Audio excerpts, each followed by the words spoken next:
Bismillahirrahmanirrahim. Uhayyikum bitahiyatil Islam wa tahiyatil Islam assalam. Tahiyatan min ahlil jinan, tahiyatan mubarakatun indallah. Assalamualaikum warahmatullahi wabarakatuh. Waalaikumsalam warahmatullahi wabarakatuh. Alhamdulillahilladzi ja'alal qalama lil kitaba wal kitaba lil qiraah wal qiraatu lil ma'rifah wal ma'rifatu lil ibadah wal ibadatu lillahi ta'ala. Wassalatu wassalamu ala habibina al-Mustafa Muhammad bin Abdullah sallallahu alaihi wasallam alladzi qad arsalallahu bil huda wa dinil haqq liyudhhirahu 'ala ad-dini kullihi wa kafa billahi syahida. Segala puji bagi Allah yang telah menjadikan pena untuk menulis dan menulis untuk membaca dan membaca untuk pengetahuan dan pengetahuan untuk beribadah dan beribadah untuk lillahi ta'ala. Salat serta salam kepada kekasih kita baginda Muhammad sallallahu alaihi wasallam yang mana Allah mengutusnya dengan petunjuk dan agama yang benar untuk memenangkan di atas segala agama, dan cukuplah Allah sebagai saksinya. Para hadirin yang dirahmati Allah, sesungguhnya Allah menciptakan jin dan manusia untuk beribadah kepada Allah semata. A'udzubillahi minasyaitonirrajim. Wa ma khalaqtul jinna wal insa illa liya'budun. Artinya, dan tidaklah aku ciptakan jin dan manusia kecuali untuk beribadah kepadaku. Ayat ini mengingatkan kepada kita bahwa kita hidup di dunia ini semata-mata untuk beribadah kepada Allah Subhanahu wa taala. Contoh seperti sholat, puasa, haji atau umrah, dan juga amalan-amalan yang nampak kebaikannya seperti sedekah dan lainnya. Akan tetapi bukan hanya itu contoh beribadah kepada Allah Subhanahu wa taala. Segala kebaikan yang diniatkan kepada lillahi ta'ala, maka itu bernilai ibadah di mata Allah Subhanahu wa taala. Seperti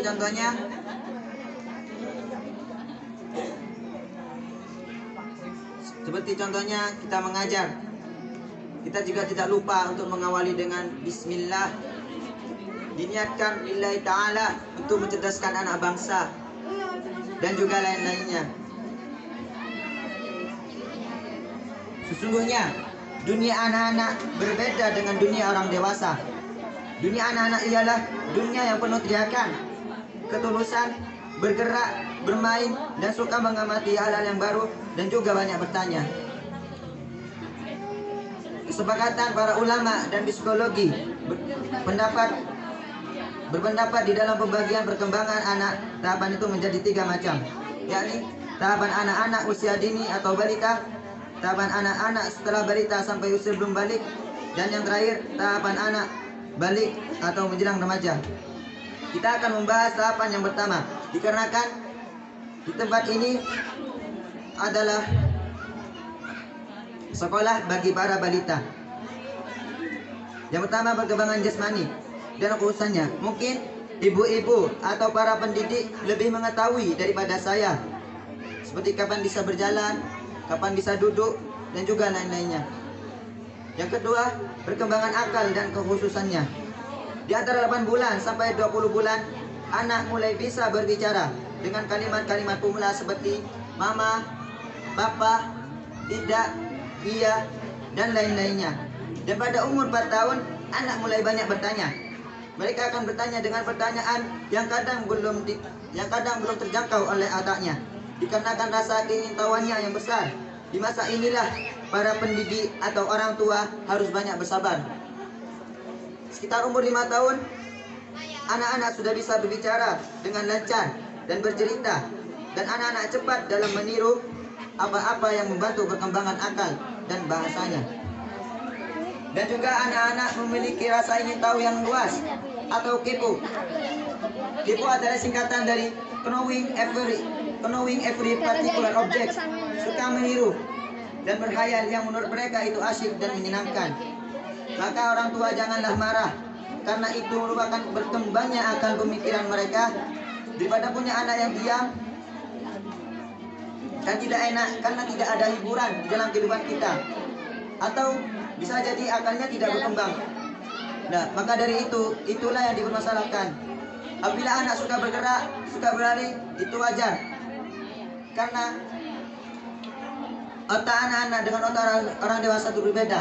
Otak orang dewasa itu tertib, mengerti, bisa untuk membelah, bisa untuk memotong, bisa untuk mengiris. Akan tetapi otak anak-anak itu berbeda. Mereka menganggap pisau itu, wah ini kayak pedang, asik, cangceng, kena tangannya sendiri, luka, nangis.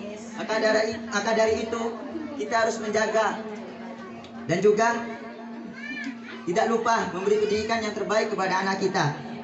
Setelah kita mengetahui si anak, maka barulah dididik untuk beribadah kepada Allah Subhanahu wa taala, agar si anak menjadi anak yang saleh dan salehah.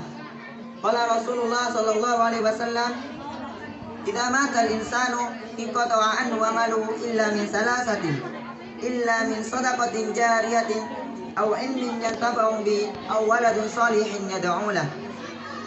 Artinya, semua amalan akan terputus jika seseorang meninggal dunia kecuali 3.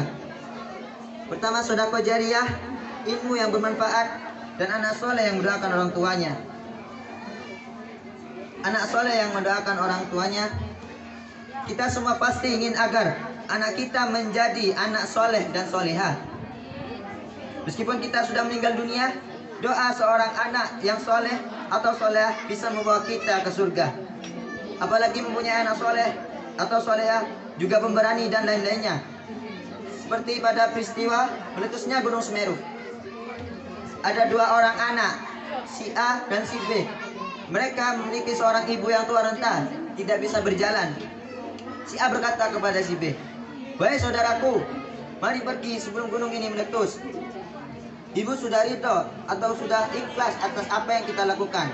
Akan tetapi si B menghiraukannya dan terus menemani ibunya hingga gunung itu meletus. Setelah kejadian itu, orang-orang menemukan jasad mereka berdua dalam keadaan berluka, melindungi ibunya yang tua renta.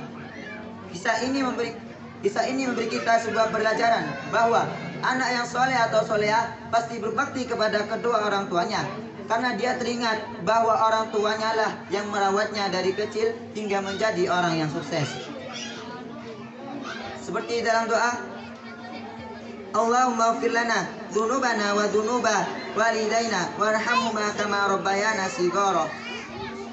Artinya, ya Allah, ampunilah kami, ampunilah dosa-dosa kami dan juga dosa-dosa orang tua kami, dan rahmatilah atau kasih sayanglah kepada keduanya seperti mereka mengasihi sayang kepada kami waktu kecil.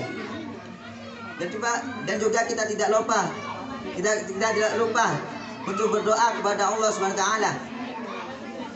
Allahumma rfa'nal bala wal waba khassatan fi baladina Indonesia al-mahbub. Allahumma ihfadil muslimina min kulli musibatin.